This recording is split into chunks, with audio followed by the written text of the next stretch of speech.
Vamos a comenzar nuestra presentación pues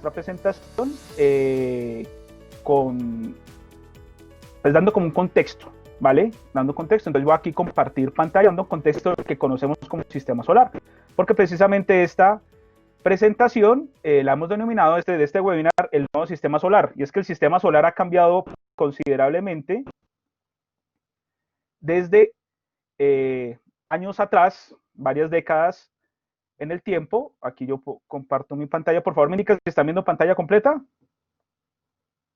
Sí, señor, ponlo en la parte inferior. Sí, ya. Sí, se ve perfecto. Muy bien. Entonces, la visión del sistema solar ha cambiado de varias décadas para acá. De tal manera que lo que vamos a ver hoy es como una nueva perspectiva de lo que tenemos de algunos cuerpos del sistema solar. No lo vamos a poder revisar todo porque no nos va a alcanzar el tiempo. Y realmente el avance que hemos tenido en el conocimiento de los cuerpos del sistema solar ha sido considerable en las últimas décadas. Entonces, como bien lo mencionaba Carlos, bienvenidos y todos muy invitados a que nos acompañen en esta serie de charlas organizadas por la Licenciatura de Educación, en la Licenciatura, de Ciencias Naturales de la Facultad de Educación de la Universidad de La Sabana.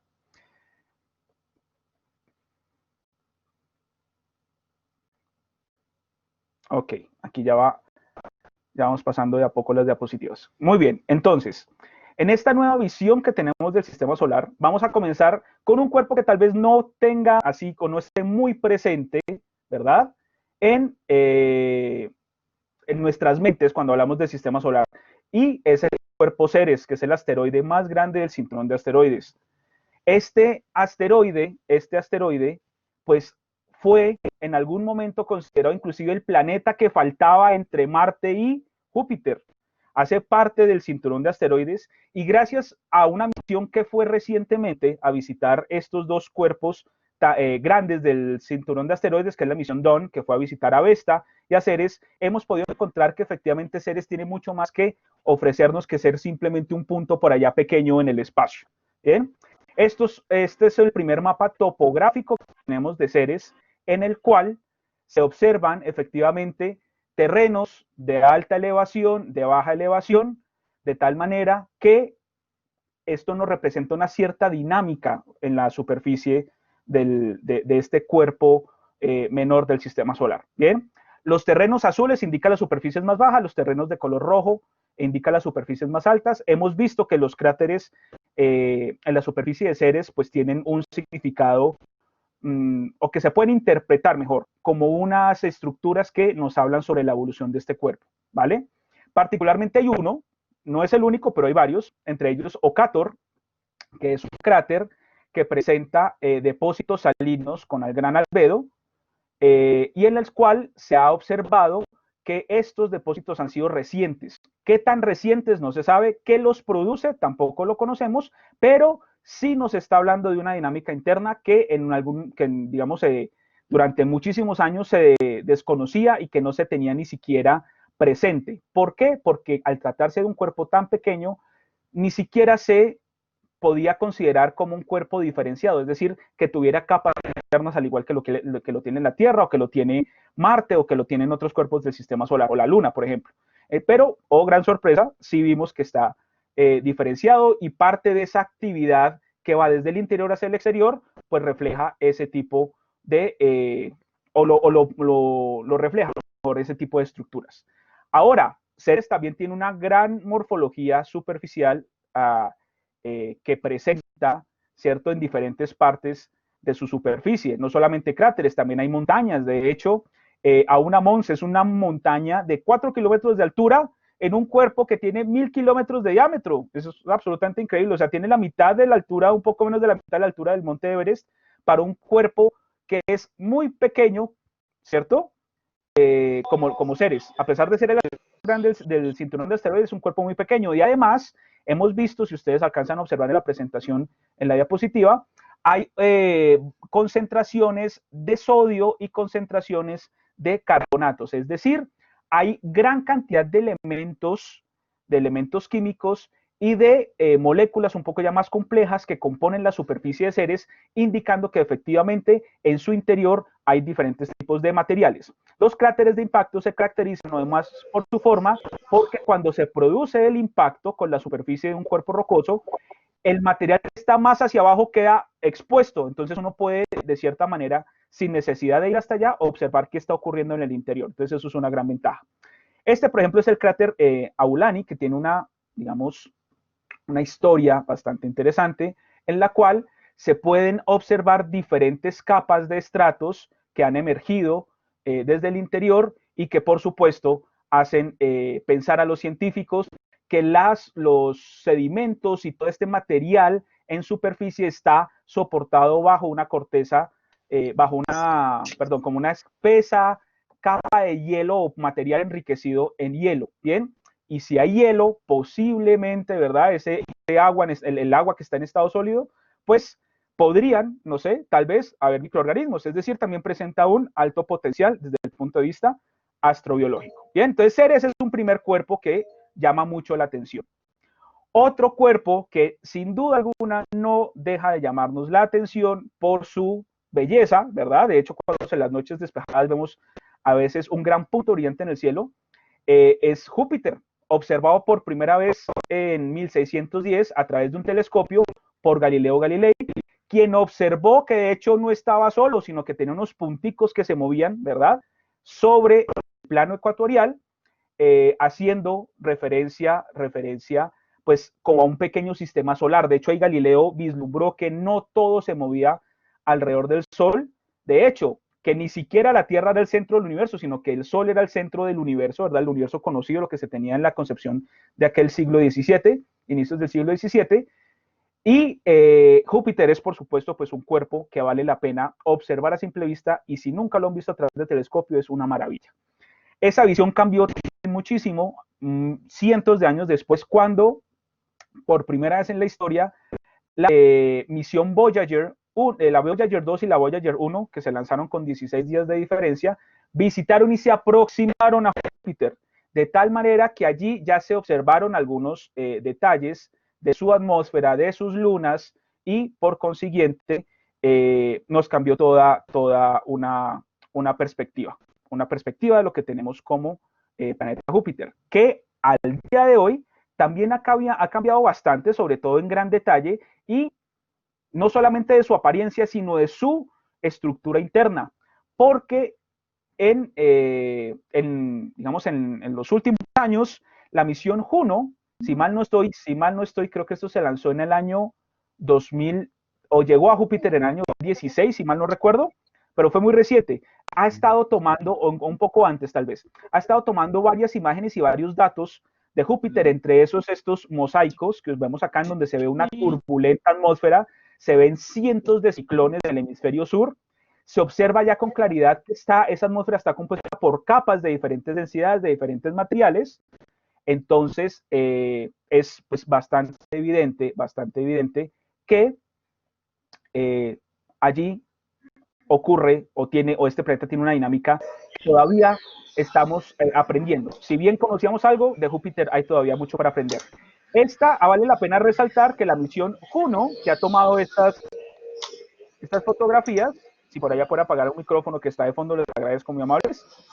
Estas fotografías, esta es una cámara de poco más de 2 megapíxeles, ¿sí? Es decir, las cámaras de nuestro celular tienen mejor resolución que estas cámaras Perdón, David, que están a bordo. ¿te diría el favor que apagáramos los micrófonos, si son tan amables? ¿Vale? Esas cámaras que tenemos en los celulares actualmente tienen mejor resolución que las cámaras que están a bordo de Juno, porque Juno no estaba pensada para hacer, digamos, tomar imágenes de la atmósfera de Júpiter. Sin embargo, el equipo instaló esta cámara para poder hacer, digamos, una gran divulgación de la importancia de la misión, de los datos que ha recolectado la misión, y a pesar de tener esa cámara de relativa baja resolución, ¿ok?, que es mucho mejor que las cámaras que tenía el Voyager, por cierto, pues hemos podido observar un sinnúmero de estructuras en la atmósfera superior y media de Júpiter que nos dan estos panoramas tan interesantes. Sin embargo, vuelvo y digo aquí, por ejemplo, estos son ciclones y ciclones de varios cientos de kilómetros de diámetro, con toda una dinámica bastante compleja que ha sido pues estudiada por diferentes científicos planetarios a lo largo del tiempo. Ahora, ¿Qué es lo que pasa con la misión 1? La misión 1, como les decía, está planeada es para estudiar la interacción que tiene el campo magnético con su entorno y cómo es la intensidad de ese campo magnético y cuál es la distribución de agua en la atmósfera. ¿Por qué? Porque esto nos permite saber y entender cómo ha evolucionado y qué fueron esas primeras etapas de formación del sistema solar. Lo que vemos acá en esta diapositiva son las órbitas, ahí ven tres óvalos, ¿cierto? Uno que dice 4, 20 y 36. Esos son órbitas que ha hecho en la misión, ¿no? Va a ser un total de 36 órbitas, pasando muy cerca del ecuador del planeta Júpiter para poder medir con bastante precisión la intensidad del campo magnético. Se han encontrado cosas muy interesantes, ¿ok? Como por ejemplo que el campo magnético varía con la profundidad. A medida que se va uno yendo cada vez más profundo hacia el interior de Júpiter, el campo magnético va variando su intensidad y eso se ha podido todo determinar utilizando precisamente esta misión que está haciendo varios sobrevuelos al gigante gaseoso. Hemos aprendido también que la concentración de agua en Júpiter es altísima, es muy grande, dando que Júpiter es el planeta más grande del sistema solar. Si pudiéramos poner a la Tierra allá en Júpiter, la Tierra cabría 1300 veces, de tal manera que es bien interesante observar este tipo de comportamiento del campo magnético en el planeta joviano. Ahora, como actividades de la licenciatura en Ciencias Naturales, todo esto que hemos hablado acá está muy relacionado con lo que hacemos permanentemente desde la licenciatura. Realizamos observaciones astronómicas que se hacen siempre el último jueves de cada mes, en donde hemos tenido la oportunidad de observar a Júpiter con sus lunas. Ha sido una experiencia maravillosa para nuestros estudiantes, todas las personas que nos acompañan. Los festivales de astronomía que se han realizado en Tocancipá, en Tenjo, y que esperamos seguir realizándolos una vez pues culmine la cuarentena. Es un semillero de investigación en enseñanza de la astronomía, en los cuales están cordialmente invitados a que nos acompañen. Hacemos diferentes tipos de actividades, prácticas que desarrollamos en el Planetario de Bogotá, en Maloca, y conferencias de divulgación científica que se hacen permanentemente en diferentes espacios. ¿Vale? Y también tenemos un fuerte componente en el liderazgo del acompañamiento, la creación y todo la asesoría en clubes de ciencias, con el énfasis también obviamente en astronomía, así que esto es parte de las actividades que hacemos en la licenciatura. Siguiendo aquí con la presentación de Júpiter, no solamente el planeta, ojo, y esto hay que tenerlo muy en cuenta, sus lunas también, y cambió por completo la concepción. Particularmente me voy a referir a una, que es la luna Europa. Esta luna, que es un poquito más grande que la luna nuestra, ¿cierto? Que nuestro satélite natural, tiene un sinnúmero de rasgos superficiales y en el interior que la hacen un cuerpo único en el sistema solar. De hecho, se ha podido observar que toda su superficie está cubierta de hielo, una capa de hielo que más o menos oscila entre los 30 y 35 kilómetros de espesor, en el que se observan diferentes tipos de fracturamientos, cráteres de impacto, etc.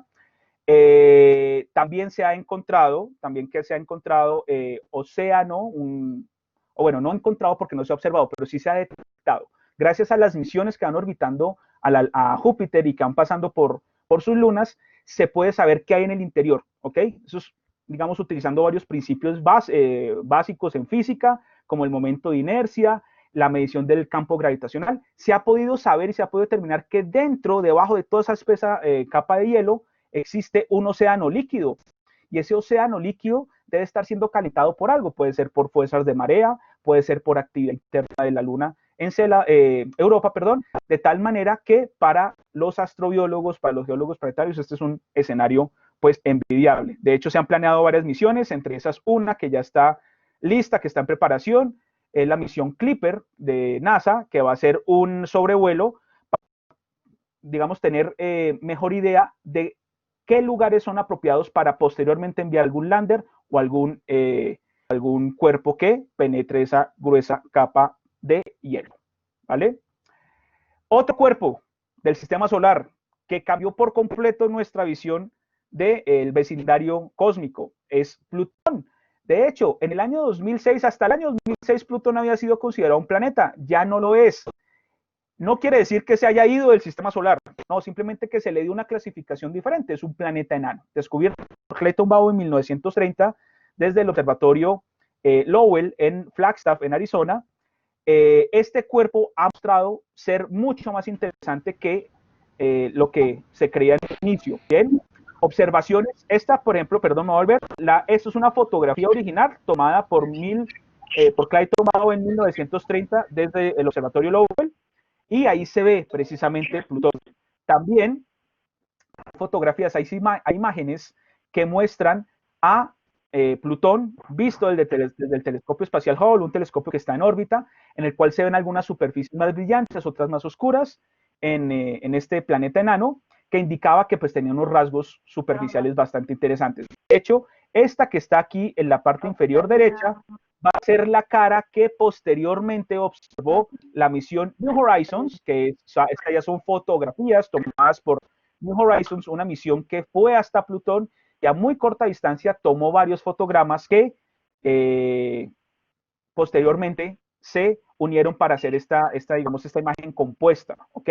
Aquí algunos colores están un poco exagerados simplemente para mostrar los diferentes terrenos. Las regiones azules corresponden a gruesas capas de hielo, las partes rojas que ustedes observan en la imagen a la izquierda corresponde a depósitos de un material que se denominan tolinas, ¿vale? Que son moléculas bastante complejas, ricas en carbono y ricas en nitrógeno, ¿ok? Y vemos también una extensa capa de hielo en la parte central y la parte derecha. Entonces vea que ya la visión de Plutón cambia por completo. ¿Es relevante que sea planeta o no? La verdad no. Lo que sí es relevante es que hay que explorar cada vez más el vecindario cósmico, ¿verdad? Nuestro vecindario, nuestra casa, eso es necesario porque de allí podemos aprender muchas cosas. Y por ejemplo, Plutón hemos aprendido que tiene una dinámica interna que le permite tener muy delgada, pero la tiene, que es una atmósfera rica en nitrógeno, ¿ok? Observamos, como lo vemos en la parte inferior izquierda, también los denominados pits, que son como pequeños huecos que se forman por colapso, material poco consolidado que está en superficie, producto de la actividad interna. También observamos diferentes composiciones, no solo de la superficie, sino también de algunos rasgos que tienen que ver con la insípida atmósfera, que como les comentaba está principalmente formada de nitrógeno, pero no es lo único. Lo interesante de Plutón es que como está tan lejos, ¿verdad? Está muy, muy lejos, pues la temperatura es muy baja porque recibe poca radiación del Sol. Sin embargo, se estima que el interior sí debe tener un gradiente geotérmico considerablemente alto que genere todo este tipo de actividad interna. Además, los tipos de hielo que hay en la superficie de Plutón son completamente distintos. Hay hielos de nitrógeno, hay hielos de dióxido de carbono, hay hielos de diferentes composiciones, no solamente de agua, como la conocemos, ¿cierto?, sino de otros elementos y otros compuestos. De tal manera que Plutón también se presenta como un cuerpo muy interesante en el sistema solar que nos ha cambiado esa visión de lo que conocíamos antes, ¿verdad? Pero si viajamos más allá, ¿cierto? Vemos aquí esta secuencia de fotografías, 1930 a la izquierda, 96 de una imagen toda pixelada, ya 2015 New Horizons, y esto es una nueva mirada que tenemos de ese pequeño cuerpo ubicado a cientos de millones de kilómetros de distancia. Pero ojo, no nos quedamos ahí.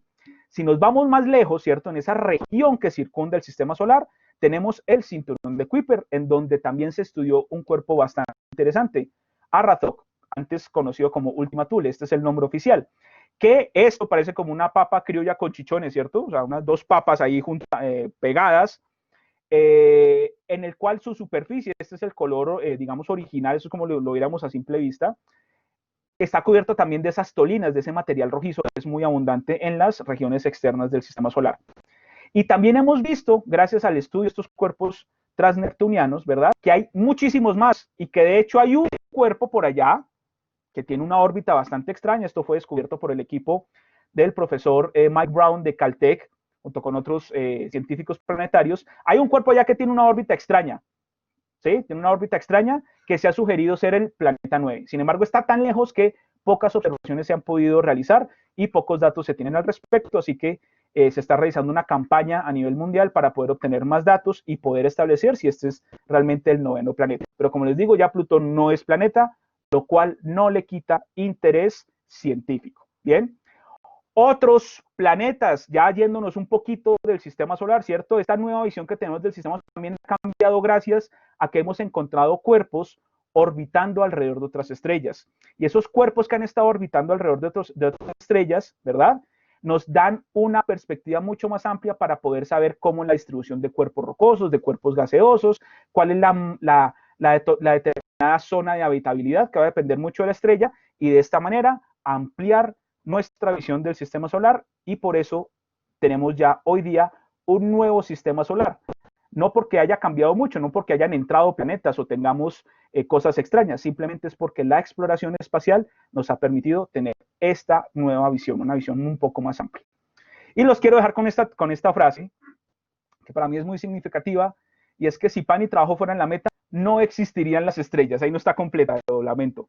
Si pan y trabajo fueran la meta, no existirían las estrellas. Simplemente como para hacer una alegoría que de vez en cuando es bueno levantar la mirada al cielo y disfrutar de las maravillas del sistema solar y las maravillas del universo, ¿vale?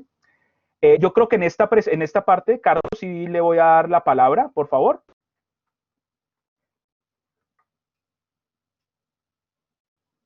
Sí, señor, estoy acá.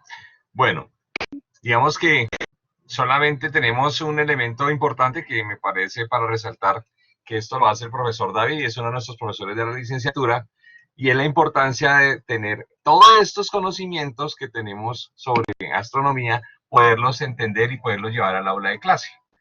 Entonces, muchos de nuestros profesores, pues de alguna manera nos enseñaron en su momento que eran 9 planetas. Entonces, esa es una invitación para nosotros profesores de estar actualizados y poder estar siempre como muy prestos a todo lo nuevo que está sacando la ciencia.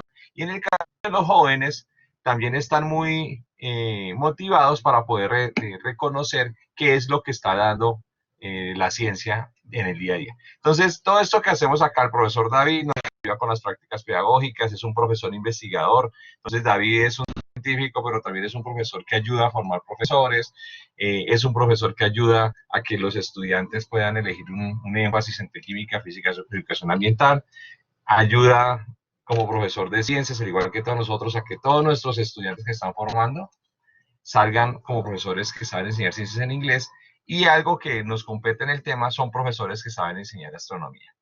David, pone la última, por favor. Claro que sí, aquí ya la... Listo, entonces David es una persona muy activa en redes, entonces lo pueden seguir a él en Twitter, en @planetobar, y en @educaunizabana tenemos nuestra base de datos, nuestro Twitter de la Facultad de Educación.